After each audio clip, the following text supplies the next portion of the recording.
Ma'am, you can start. Yes. So a warm good morning to one and all who gathered virtually. So first of all, I would like to thank the management, the principal, the organizers of this AICTE sponsored online STTP program for giving me an opportunity to share my experiences, whatever I have gathered during the last 10, 12 years to you all. So as I am introduced as a in-silico expert. So basically, what is my research area? I design the molecules using this in-silico techniques, primarily visual screening and molecular docking and in-silico admit prediction. Then after that, I will be going for synthesis. Basically, I am a synthetic medicinal chemist. Then I go for the in vitro evaluation. So the recent years I am involving in ER alpha positive breast cancer therapy, that is discovery of novel molecules against breast cancer therapy. So my presentation goes like this: an overview of CAD. The first half an hour, I'll be discussing some basics about the molecular docking techniques, especially what are all the mechanisms and theory basically involved and types, then coming to methodology. Maybe because recently the PCA has introduced one elective subject on computer aided drug design in 8th semester, as well as in the MPharm even the second semester. So this maybe it will be helpful for you. Whatever knowledge I have gathered, just I am sharing only. Then in silico admit predictions. At last, I'll be ending with the complete case study where we have incorporated the in silico techniques, and finally how we have ended up with the in vitro level. Yeah. So coming to the traditional drug design. So the majority of drugs on the market today for treating disorders in humans, animals, and plants were discovered either by chance observation or by systematic screening of large series of synthetic and natural substances. So this we know very well. Okay. So before this CAD came into the picture of this pharmaceutical research or pharmaceutical industry, so majority of the drug discovery happened either through accidental mode. That is the best example is Alexander Fleming's discovery of penicillins, or the systematic screening, whether like without knowing or without prior knowledge whether the compounds whatever I am synthesizing, whether it will be giving the desired activity, whether it will be eliciting the particular therapeutic activity or not. People will go on synthesis or they will isolate it, then they go for the particular in vitro evaluation or in vivo evaluation. So this is the traditional drug design. So now this traditional drug design, it is largely supplemented by this rational drug design. That's what this is, computer aided drug design. So what is it? So the traditional method of drug discovery is now supplemented by methods exploiting the increasing knowledge of the molecular targets assumed to participate in some disorder. So here we have to focus on the target. So the target is nothing, it is nothing but a bio macromolecule which is involved in the particular disease. So here we are completely focusing about the targets, molecular targets. Along with that, we should have some knowledge on computers and mainly the physical principles underlying the drug target interactions. Okay, so in 1980s, the use of computers was extended from data handling to a more prominent role in drug discovery. So the use of computers in the field of pharmaceutical research is typically designated as computer aided drug design or computer assisted molecular design, CAD or CAMD. So as I know, as I told you earlier, so the SCAD, it is the combination of the multi-disciplines, okay? Starting with information technology, of course, one should have at least very basic knowledge about the usage of computers. Then we should have little knowledge about physics because we are going to study some basic physical principles underlying between drug and target, because this whole, the whole drug design is completely based on the drug target interactions only. And we should have, of course, we should have knowledge about chemistry and biology, okay? So if you want to choose a particular target, first of all, we should have a proper knowledge in the pathophysiology of the particular disease, and very importantly, the pathway, which molecular pathway is involved, okay? So what type of target, what type of protein you are going to target, whether my protein is acting as an activator or inhibitor, whether it is an agonist or antagonist. So all these things we should have complete knowledge. So we should have knowledge about biology as well as medicine. Then coming to statistics and maths, okay, because I'll come in my next slides. So basically the drug design is broadly divided into two categories: structure based drug design and ligand based drug design. If you go with ligand based drug design, definitely the quantitative structure activity relationship comes into picture, QSAR. So you should have knowledge about the statistics as well as maths. So as a whole, the CAD is a combination of all these techniques, okay?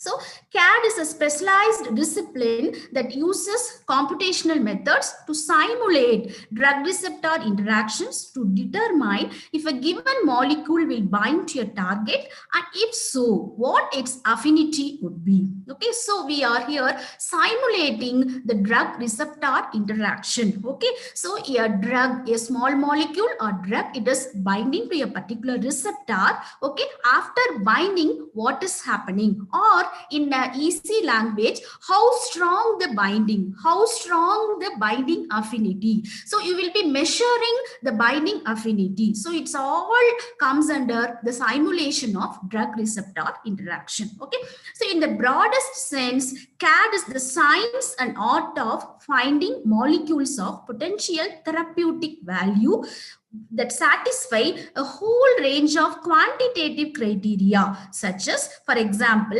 high potency, high specificity, minimal toxic effects, and good bioavailability, because you are designing the molecules specific to a particular target. So of course, so it will be high specificity, and of course it will be high potent, and we will be having minimal toxic effect and with good bioavailability. So these are all the prime aims for doing this computer aided drug design experiment.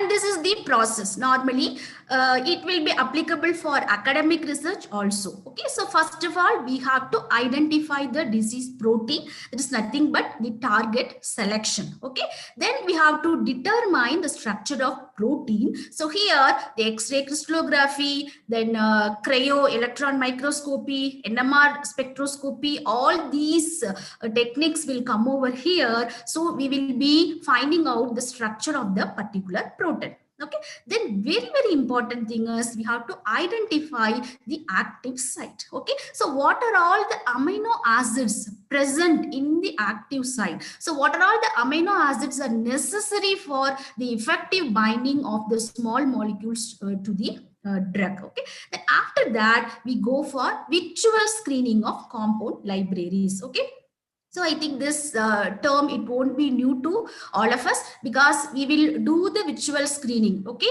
then we will be screening lakhs of molecules. Okay, so where we can get the molecules from the publicly available databases like PubChem or a Sync database, like that we can get the molecules from the available online available sources. Okay, after that we select, we get very good or very potential compounds only, which are giving very good in silico results. So that compounds alone we go for the synthesis of the lead compounds. Then we go for the pharmacological testing. Then we go for optimization. Of course, here the physicochemical characterization, physicochemical properties, okay, all these admit properties, optimization, all these things will be happening. Then go for the clinical trials and it will come for the drug. Okay, so this is the process. And these are all the advantages, very important and very prominent advantages only I have given over here. The first one is, of course, we can go for the cost savings, then time to market, because the predictive power of CAD facilitates selection of promising lead candidates, thereby preventing time from being wasted on dead end compounds. So before going to the wet lab, we are predicting some whether this compound, definitely this compound will give particular in vitro activity. So we call it as hits.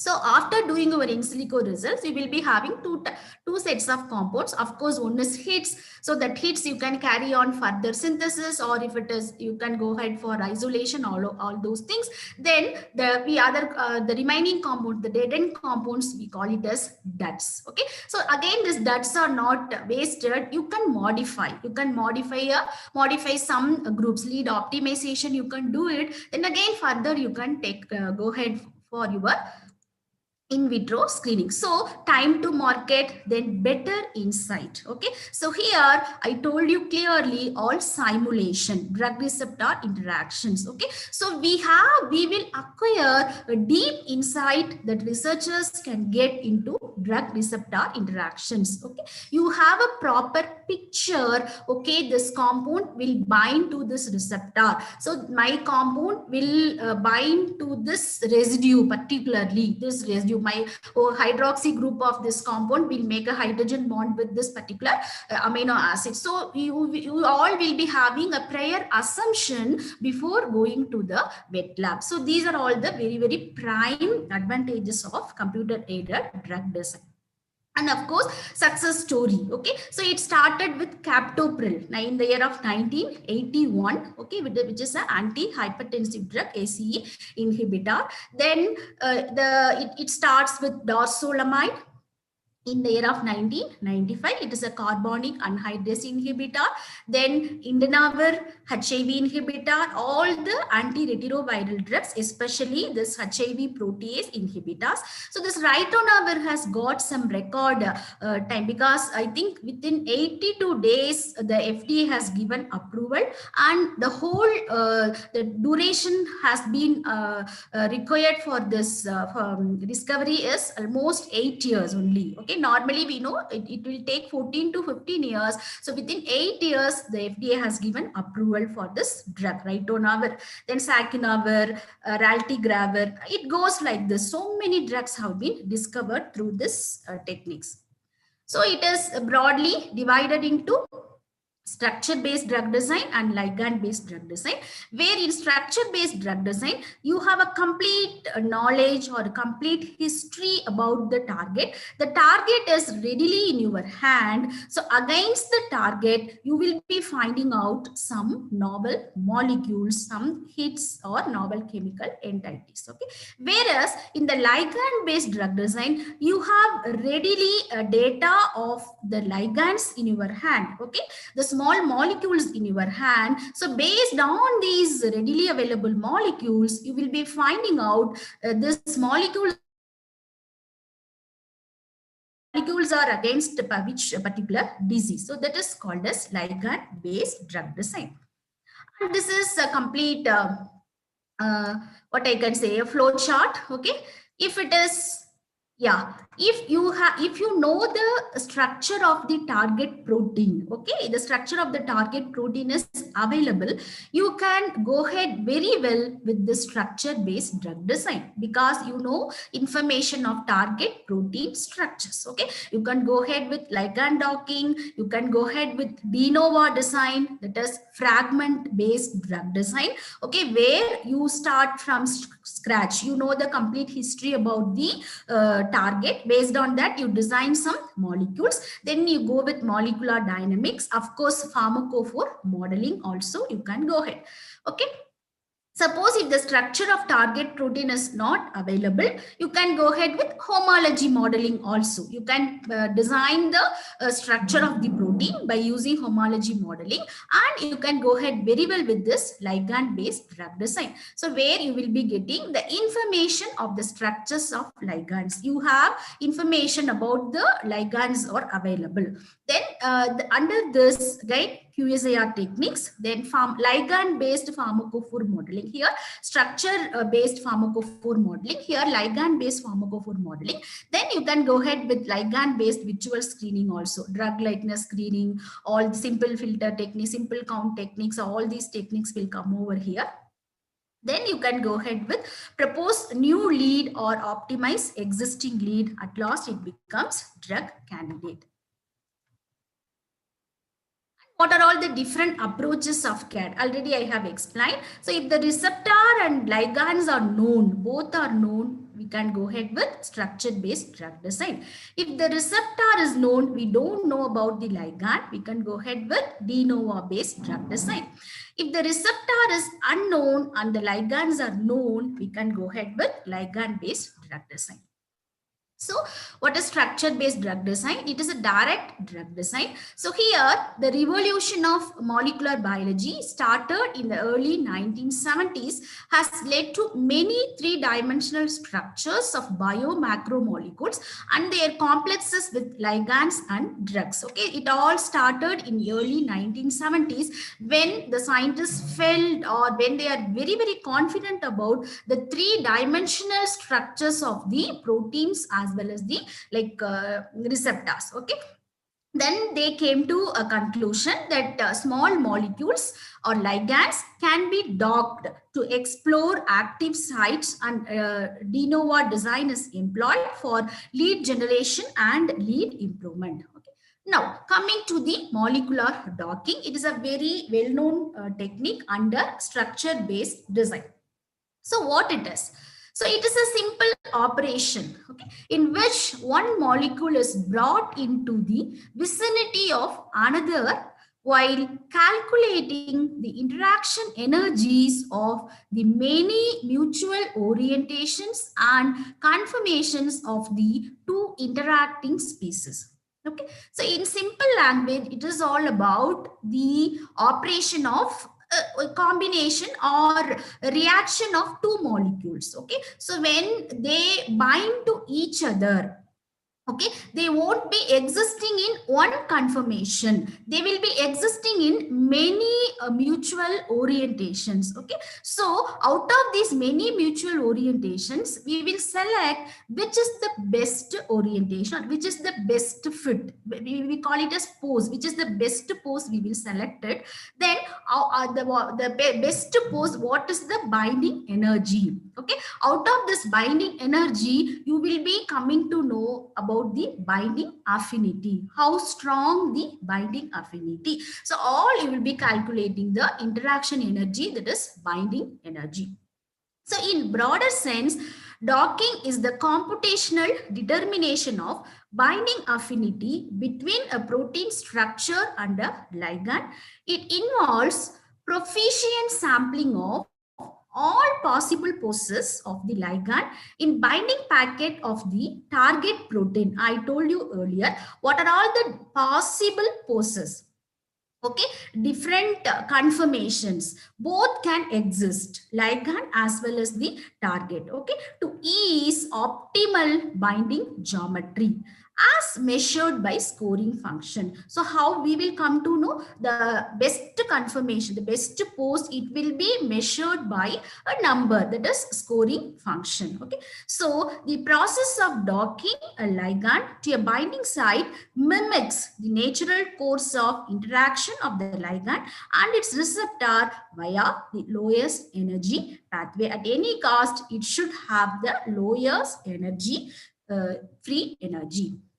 And it's very, very important. There are three mechanisms are underlying between this molecular docking process. The first mechanism is well-known mechanism, lock and key mechanism.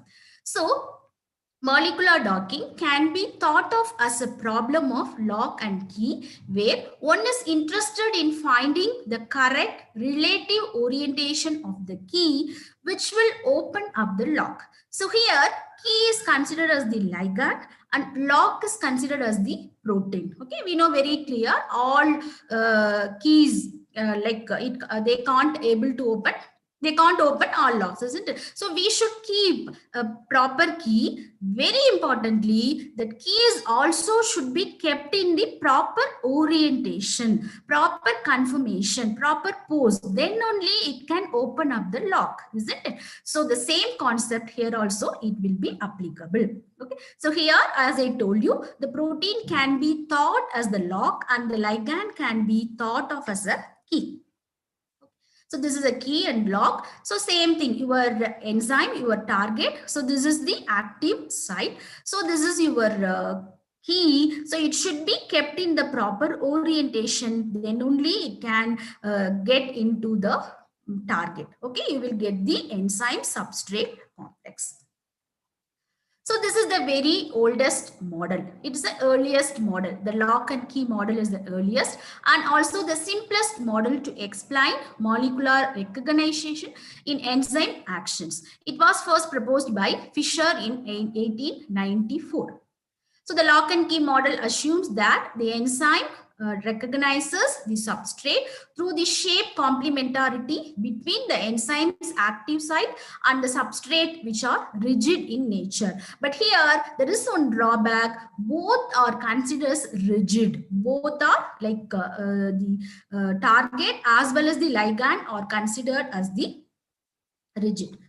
So later on, this theory is supplemented by induced fit theory. Okay, so in general, both the enzyme, that is a protein and a substrate. Okay, because we know very clear they are not static, both are in dynamic in nature.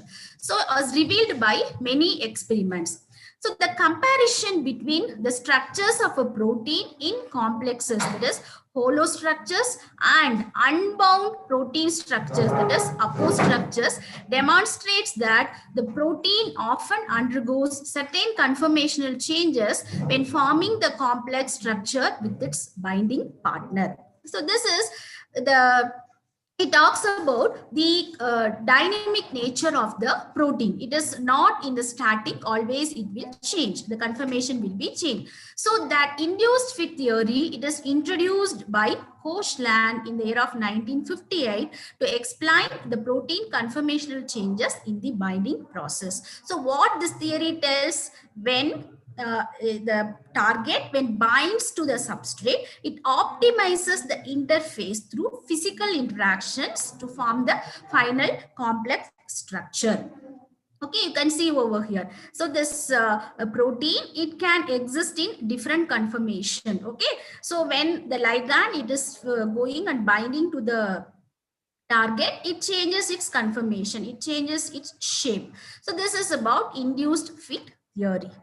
And even this induced fit theory has also got some drawbacks. Okay, so this what are all the drawbacks? The conformational changes such as backbone collective motions, domain rearrangements, and disorder to order transition for highly flexible proteins cannot be fully explained by this induced fit theory.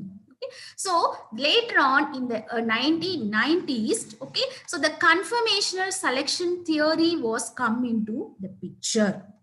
So what it states, so it suggests that the unbound protein receptor fluctuates among multiple conformational states with their occupancy probabilities being determined by their relative free energies. Like, okay, so according to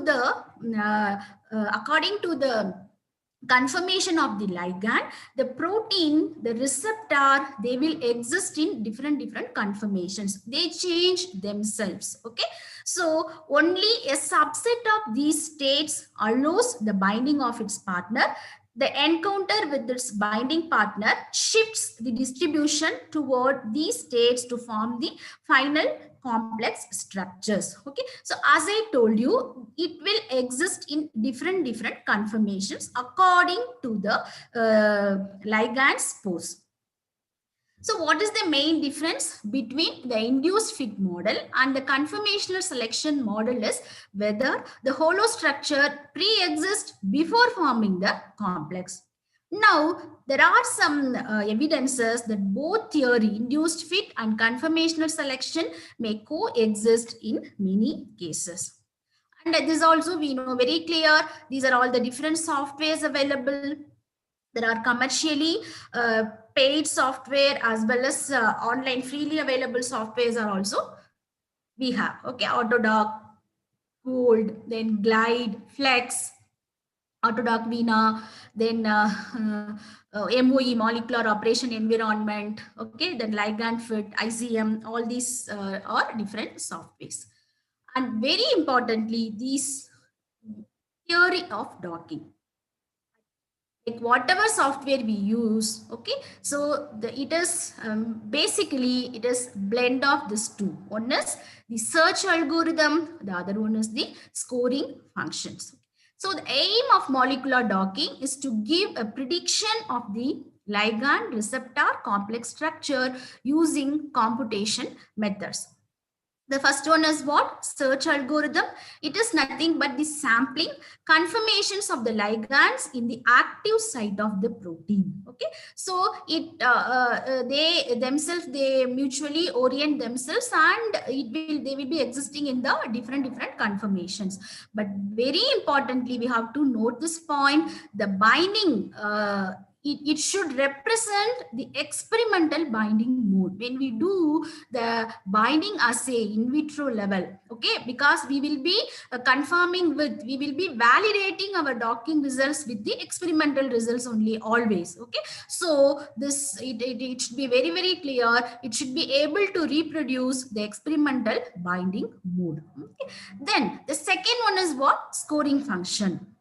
So the software, it takes the particular pose as the input and it will give you a number. It will give you a number. It will be called as score. If you use Glide, it will be called as Glide score. If you are using Accelerate's Drug Discovery Studio, you call it as C-Docker energy. Okay, LibDocker energy, Autodoc score, all those things, all binding energy. So ranking these conformations, it all rank the conformations and quantifying the energy of protein ligand interactions. So what are all the different energies involved? Maybe hydrophobic energy, electrostatic energy, okay, van der Waals energy, like that. So it will be quantifying the energy of protein ligand interactions. And there are, like, each and every software, no, it uses any of the below algorithm. Okay, different search algorithms, matching algorithms, incremental methods, stochastic methods, and molecular dynamics. Okay, same thing, you have a different scoring functions also: classical force field based scoring functions, empirical scoring functions, then knowledge based scoring functions, and consensus scoring function. Okay, so these are all like the classical force field. If you take the classical force field based scoring function, it will be adding up, it will be sum up of all the interaction energies. Okay, like that, each and every scoring function, it has got some unique feature. Yeah, and apart from that, we have some physics based scoring functions also, which is called as MMPBSA or MMGBSA, which is called as molecular mechanics Poisson-Boltzmann solvent accessible area, and molecular mechanics generalized bond solvent accessible area. So the typical scoring functions, sometimes they face the problem of affinity prediction, partly because of the limited treatment of solvation effect. Okay, solvation effect. So here, by doing this, we can accurately find out the binding free energy. The binding free energy, which was calculated, which is involved in rescoring or lead optimization to improve the accuracy of binding affinity prediction. Now, so what is the process? So what is the process? We have to keep a compound in the approximate area. That means we have to keep our ligand in the particular position of the target, okay, where binding occurs. That means the active site of the target, and evaluate of the following. What and all things we have to consider over here. First, do the molecules bind to each other? Okay, yeah, if yes, if they are binding, how strong the binding affinity? The third one is, how does the molecule or the protein ligand complex look like? Okay, what are all the intermolecular interactions? Then we have to quantify the extent of the binding. We have to calculate the binding energy. Okay, these are all the four things we have to keep in our mind. And this also, it may be like very old to us. There are three different methodologies. The first scenario is where you have rigid ligand and rigid receptor. Okay, so when the ligand and receptor are both treated as rigid bodies, the search space is very limited, considering only 3 translational and 3 rotational degrees of freedom. Okay. And the second technique is where the ligand is flexible and the rigid receptor docking. Okay, so majority of the software uses this flexible ligand and rigid receptor docking. It is a common approach, as I told you. It's also a trade-off between accuracy and computational time. Okay, so it's treating the ligand as flexible while the receptor is kept rigid during docking. Almost all the docking programs have adopted this methodology where the ligand is flexible. Ligand is flexible and the protein is kept as a rigid. The third one is both soft docking. The ligand is flexible as well as the receptor is flexible. So the intrinsic mobility of proteins. The intrinsic mobility of proteins has been proved to be closely related to ligand binding behavior. So the conformer selection and conformational induction have been proposed to illustrate the flexible ligand protein binding process. So here we have to consider two steps. One is conformer selection as well as the conformer induction. So what do you mean by conformer selection? It refers to a process when a ligand selectively binds to a favorable conformation from a number of protein conformations, whereas the conformational induction describes a process in which the ligand converts the protein into a conformation that it would not spontaneously adopt in its bound state. Can be, the docking can be between protein and ligand, protein and protein, protein and nucleotide. Okay, and this is also, you know very well, the protein data bank. Okay, as on yesterday, 1,73,110 molecules, the 3-dimensional structures of the molecules have been fed into this protein data bank. So from this you can get the 3-dimensional structure of the protein. Because always we have some problem how to select the protein from the protein data bank. So we should consider these points. The first point is always the resolution of the structure should be minimum as possible to select structure with better quality. So preferably less than, the resolution should be less than 2 angstrom. The second one is always we should select the protein structure with known binding site and the natural ligand present in the structure, which is important for docking studies. Always we should select the apoform, and before selection we should have a complete knowledge whether the complete structure is available or not. Then we have to check it whether the particular target is wild type or a mutant or variant type. Okay, and always it is advisable we have to select the latest deposition year When you select the protein, when you select the target, always we have to go for the latest structure availability. Okay, because sometimes the old techniques, no, the structures developed by old techniques, you have the missing side chains made. Of course, in the softwares also you have some provisions. When you prepare the proteins, even you have some options, you can give the missing side chains also automatically filled up. But it is always clever that we have go for the latest structural availability of the protein. Then coming to the force fields, energy minimization. Each and every software, it uses different force fields for the energy minimization. Okay, so a force field is a set of equations and parameters which, when evaluated for a molecular system, yields an energy as a function of the atomic coordinates.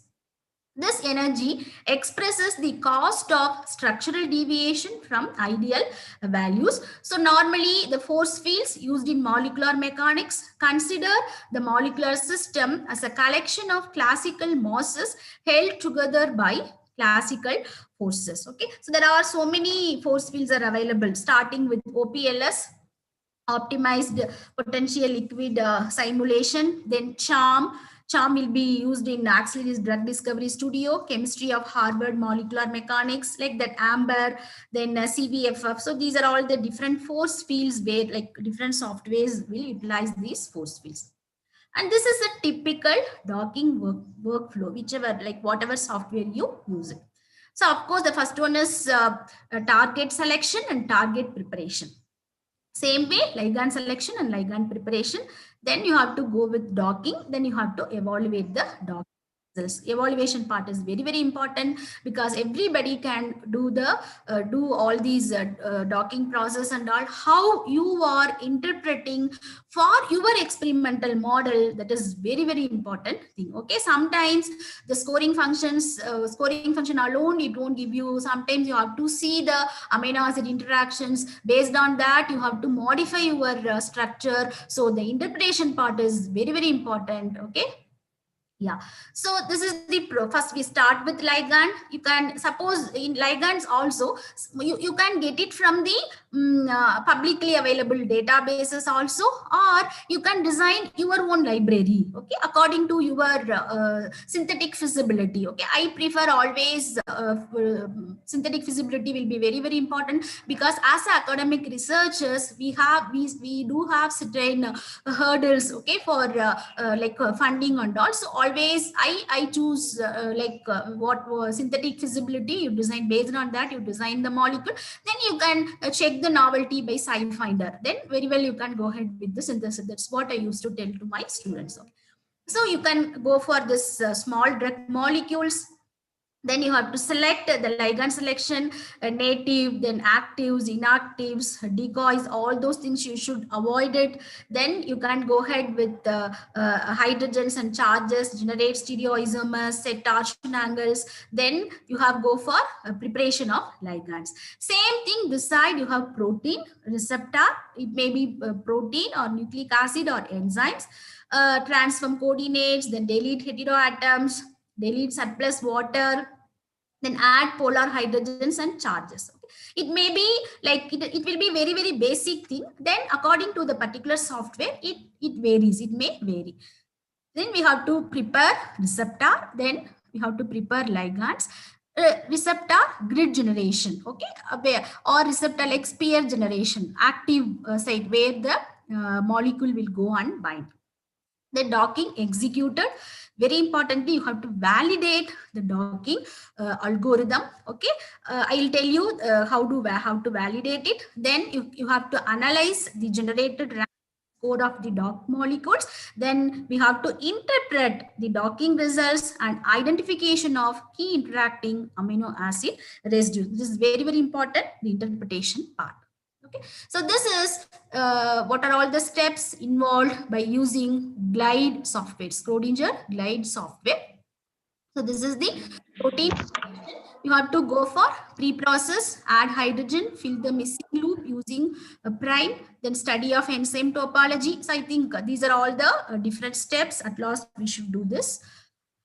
And this is one typical example how the scores will appear. So this side, all my design compounds, and these are all the scores. And we have compared our scores with the standard. These are all made for the ER alpha positive breast cancer.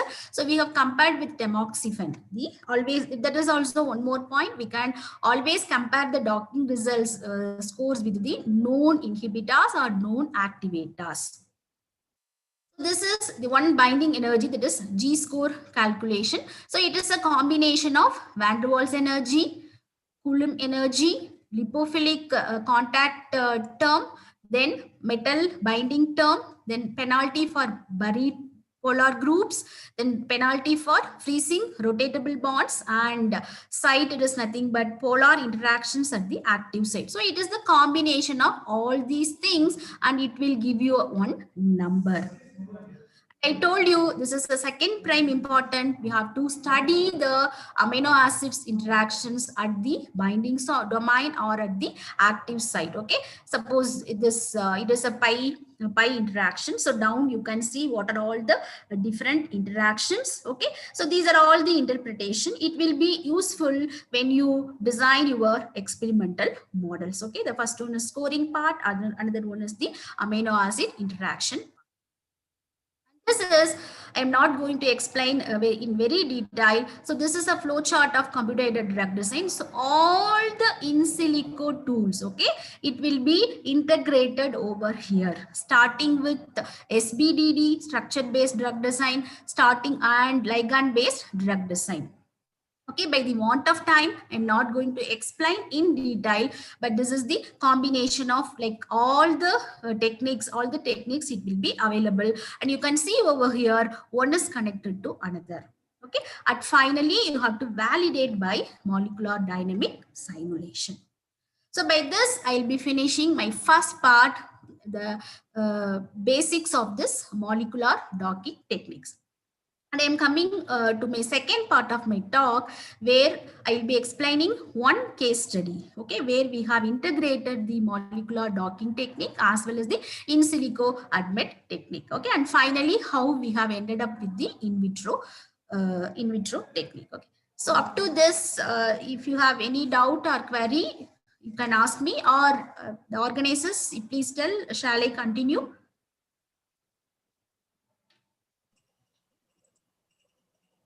Any queries?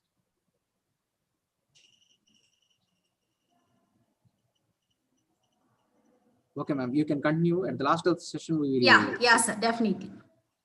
So this is coumarin fatty acid conjugates as potential ER alpha AKT antagonist for ER positive breast cancer. So this case study only I am going to explain. So what is the genesis? Why we have chosen this study? So as we all know very clear, this ER positive breast cancer, that is the tumor grow in response to the hormone estrogen, or referred to as ER positive breast cancer.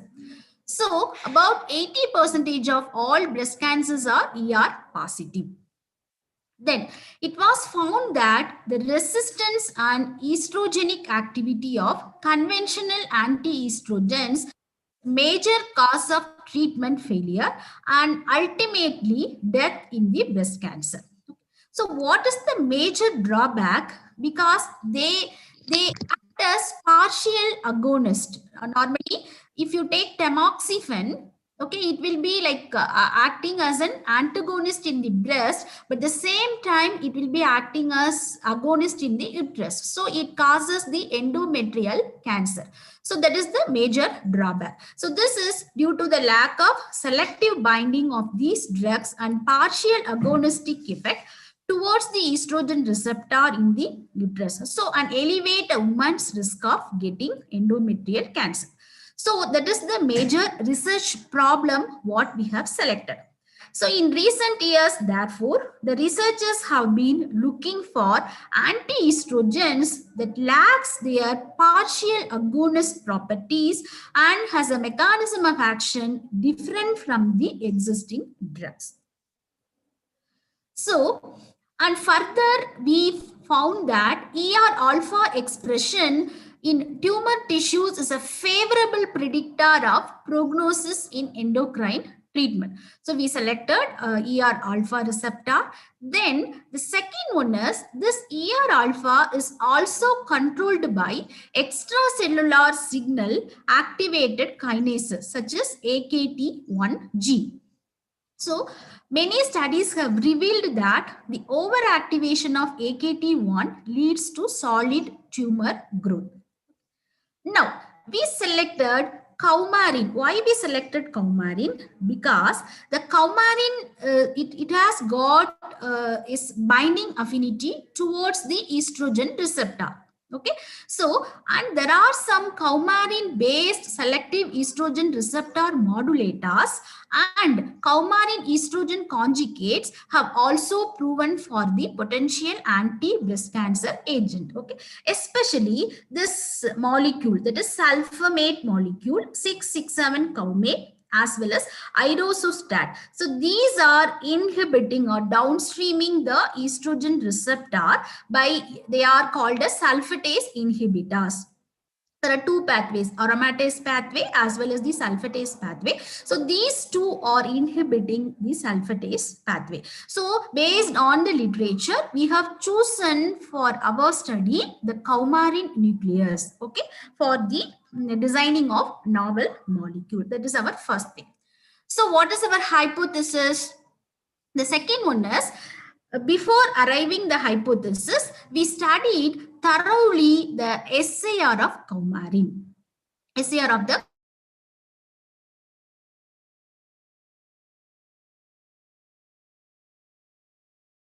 keto group. If we replace the keto group, the activity decreases. That okay, we have come to know. Then the long alkyl and alkenyl substitution increases lipophilicity and potency. Okay, and decrease IC50 value less than 100 microgram. Okay, then we came to know a very important and interesting point that if we attach a NH chemical bridge, we attach a linker, NH linker, it increases the ER alpha inhibitory activity. So that's what we have very importantly we have seen. And CH3 addition abolishes anticoagulation effect. Okay, we know very clear coumarin is having anticoagulant property. So if we add CH3, the anticoagulant activity is completely masked. And this side, the R3 position, if we substitute these groups, the activity increases, as well as again NH and CH2 aromatic substitution and nitrogen bridge. It's very, very important.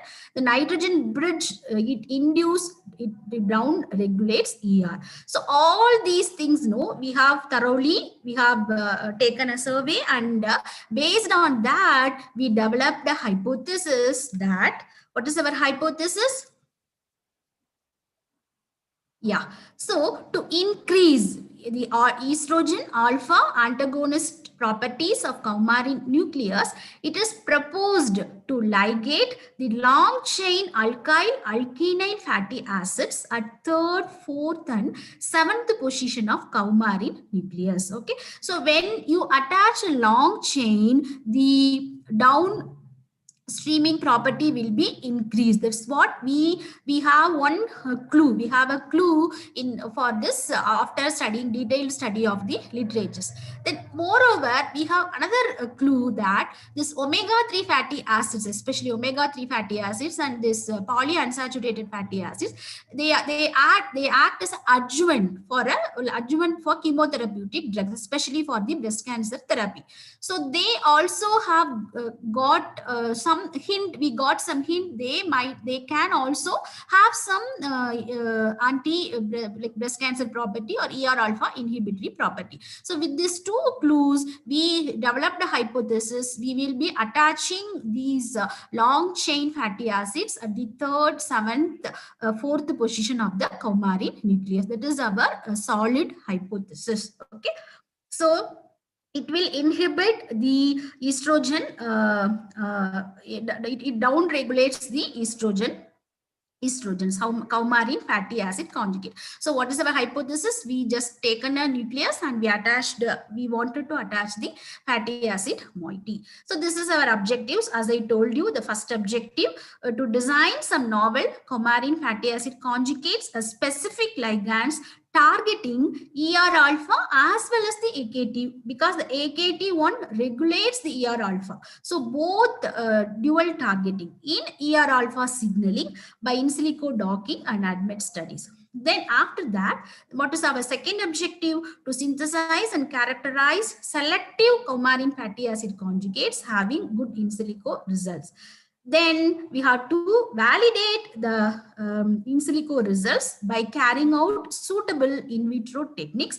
The first one is to carry out in vitro anti-breast cancer activity for synthesis of compounds using MCF cell line, then elucidate the possible anti-breast cancer mechanism of coumarin fatty acid conjugate. This is our solid objectives. Then we have designed almost 72 compounds we have designed. So we have chosen like this. First we have taken, we wanted to attach the long chain fatty acid at the 7th position. We wanted to attach over here, 7th position by simple Fischer esterification method. So what is the rationale to increase the breast cancer activity? Then the fatty acid substitution at 3rd, 4th, 7th position using nitrogen linker by using hydrazine hydrate. So what we did, we introduced a linker between this long chain fatty acid and the 7th position of the coumarin moiety, as well as the 4th position also, third position also. Here we have used the different hydrazine hydrates. Okay. So what are all our rationale? To increase the permeability, because this is a cellular receptor. This estrogen receptor is a cellular receptor. So to increase the permeability, here we use this strategy, as well as the lipophilicity increasing the lipophilicity with receptor binding affinity. Then what is the next strategy? We introduced the sulfamate moiety, fatty acid substitution at 4th and 7th position with sulfonamide group. So it induces the down regulation. So based on this, we have designed our own library. Yeah, so we have developed 72 compounds. That is our library. So that 72 compounds we have docked with the ER receptor like 2IOG. Then we have done the ADMET studies. Then we have optimized with this binding free energy MMGB-SA approach. So this is our in silico study flowchart. And after that, we have validated the target protein. One is the well-known method. You might be knowing the Ramachandran plot. It is for validation of the prepared proteins. All the amino acids are in the favored region. Then the second one is what we did. We have taken out the crystallized ligand, okay, and the co-crystal, what is present in the naturally along with the receptor, and we have done the superimposed both the native ligand as well as our compound. Okay, it should not be less than 2 angstrom. So that is the second validation for the target protein. And this is the scoring results. So here we have taken 2 standards. One is the fulvestrant, the pure estrogen receptor antagonist. The other one is the tamoxifen selective estrogen receptor modulator. So these are all our designed compounds. Some compounds are near about the score of the standards, that is minus 13.6, minus 10.8, and some compounds are more than that. Okay, so we know preliminary, and we have selected the 20 compounds based on this scoring for our further synthesis. Then the same selected compounds, we have checked the preliminary safety by using the in silico ADMET technique by quick prop version 5.3, and we came to know all are under the recommended values. Then we have gone for the binding free energy calculation by using prime MMGB SA approach, and we came to know the van der Waals force is the very binding prime force for having this prominent binding affinity. So we selected, we came to a conclusion that we can go ahead with this 20 compounds. Then we adopted 4 different synthetic schemes. Before that, we confirmed the novelty. We confirmed the novelty by using SciFinder. Then after confirming the novelty, we have gone for these 4 different schemes. Any one scheme I'll explaining for want of time. So we have taken, I think this is the basic synthesis. You might be knowing the Beckmann synthesis of condensation of resarcinol and ethyl acetoacetate. And after that, this just we have done with the esterification. Meantime, we prepared the different fatty acid chloride. We have taken three saturated fatty acids, stearic acid, palmitic acid, myristic acid, and one monounsaturated fatty acid, oleic acid, and linoleic acid, polyunsaturated fatty acid. Okay, so the different fatty acid chlorides have been prepared. Then the prepared fatty acid chlorides have been conjugated with the seventh position by the simple esterification process. This is the scheme 1. So these are all the physical characters of synthesized compounds. Then, as I told you, we have introduced the linker, hydrazine hydrate linker.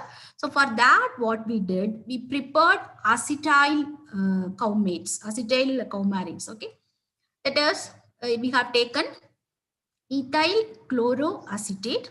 So just we expanded this ring. We made an ester, that is this ethyl chloroacetate. It has been joined to this. So we have made an ester. The same time, we prepared the different fatty acid esters as like the previous scheme. Then we have undergone the hydrazinolysis reaction. We know very well the ester is the best leaving group. So we got the different fatty acid hydroxides. Now, the different fatty acid hydroxides are connected to this ester linkage. So the ester group has been left out and we connected with this hydrazine hydrate linker. So by this scheme, we expanded the fatty acid chain and introduced the linker between the 7th hydroxy position as well as the fatty acid side chain. We have characterized physical characters of synthesized compounds. Same thing here, instead of 7-hydroxy coumarin, we have taken 4-hydroxy coumarin, and we followed the same steps. We prepared the fatty acid, the prepared fatty acid hydroxides are conjugated with the 4th position. So we prepared the 4 fatty acid coumarin hydroxides. Coming to the 4th scheme, we prepared 3-acetyl coumarin. 3-acetyl coumarin we prepared by the condensation between salicylaldehyde and ethyl acetoacetate. So this 3-acetyl coumarin, okay, so it has been reacted with the different fatty acid hydroxides. Okay, so we got the different hydrozones, So here also you can see the 3rd position also we have introduced the linker of hydrazine hydrate. Then all the prepared compounds are characterized by using like IR spectroscopy technique, then 1H NMR, mass spectra, then fragmentation pattern, then purity also ascertained by like DSC. Yeah. Then finally, we came to the in vitro part. So what we thought, okay, we go for the cytotoxicity studies. So we have done cytotoxicity studies for all our compounds, 20 compounds. We compared with the plain coumarin nucleus, and the standard has been like fulvestrant has taken as a standard. Okay. So the IC50 value of fulvestrant is 20.36. and almost all the compounds are like it is like more than okay, and we have chosen two compounds which are nearing to the standard. One is SAC2, stearic acid substituted, then linoleic acid substituted, LNAC2. So these two compounds have been extensively studied for further studies like estrogen receptor alpha binding assay, gene expression studies, all those things we have chosen these two compounds. So these are all the cell morphological changes, controlled and standard, and our two compounds. Then the next study we have gone for cell proliferation or wound scratch assay.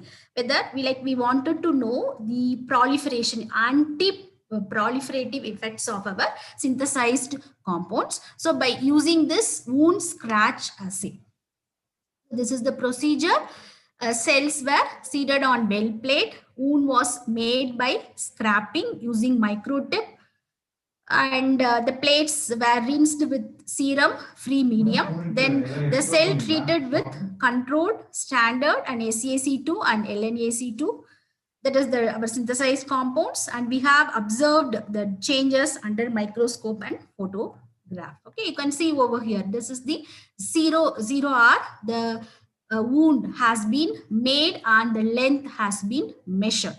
So after 24 hours, you can see the changes, the length, the changes in the length of the wound.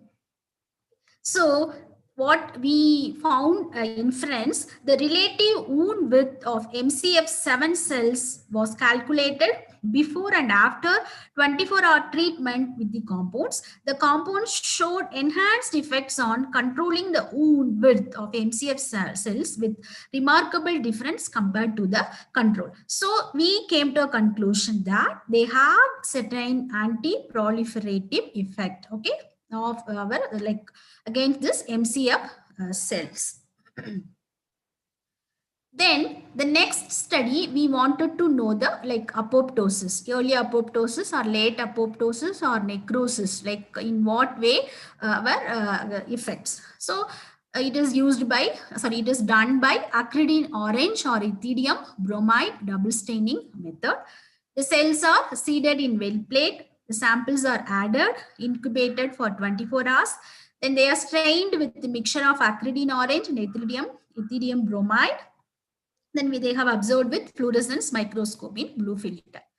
Okay. So here, what we can observe, there are if they are living cells, it will be normal green nucleus. If it is early apoptotic, we observe the bright green nucleus with condensed chromatin. If they are late apoptotic, we get orange strained nuclei. If it is necrotic, uniformly orange strained nuclei. Okay. So what is the observation? The immunofluorescent analysis indicated that the synthesized compounds cause cell shrinkage, nuclear condensation, and fragmentation, indicating apoptosis was stimulated markedly by our synthesized compounds SAC2 and LNAC2. So the results reveal that the compounds induce the morphological changes that are dose and dependent manner, and they exhibit strong anti-tumor properties. And finally, we wanted to know whether our design compounds are having active estrogen, down regulating the estrogen receptor. So we have gone for estrogen receptor binding assay by immunofluorescence method. The cells were seeded in well plate, and this is the standard procedure. And we observed here, over here. So this is the control, normal control, fulvestrant standard, and LNAC2 and ACAC2. So we know very clear it's a cellular receptor. ER alpha is present in the nuclei of MCF7 cells, was undetectable in MCF cells treated with SAC2 and LNAC2. In contrast, the control treated cells showed intense nuclear staining, indicating that the synthesized compounds can inactivate ER alpha signaling pathway. The compounds that show increased ER alpha degradation and hence inactivate the ER alpha pathway. Okay. So we came to know that it is doing something in the ER alpha signaling pathway. And we end up with the gene expression study by RT-PCR method. Okay, so the mRNA levels of AKTG1 gene in MCF7 cells was also determined using RT-PCR assay to investigate the underlying mechanism by which SEAC2 decreases the expression of ER alpha. So we know very clear the causative role of AKT1 gene in ER alpha positive breast cancer was also studied. Western blot analysis demonstrated that the compound SEAC2 downregulated the expression of ER alpha receptor and AKT1 gene. Okay. These are all the images of protein separate, like estrogen as well as the SEAC. So finally, we concluded that our design and synthesized compound, it is acting on two pathway. One is estrogen receptor, estrogen dependent mechanism. Another one is estrogen independent mechanism. So we have got a clue that not only it is effective on ER alpha specific breast cancer, it may also have effect where the AKT plays the major role. So we have got some correlation with our in silico as well as our in vitro results. Yeah, so this is like one of my PhD student, Miss Jamira, has carried out all this work, and we could publish in Anti-Cancer Agents in Medicinal Chemistry. So as I told you, I am working on this ER alpha positive breast cancer. So this is our recent paper. Like now we are working on different mechanisms. Now we have turned to BRCA1 mimics. Okay, where mimetics, BRCA1 mimetics, we are designing some BRCA1 mimetics, okay, which acts on the ER alpha receptor pathway. Okay, my one of my students, Shyam, is doing it, and these are all our other papers which are related to the ER alpha specific breast cancer properties.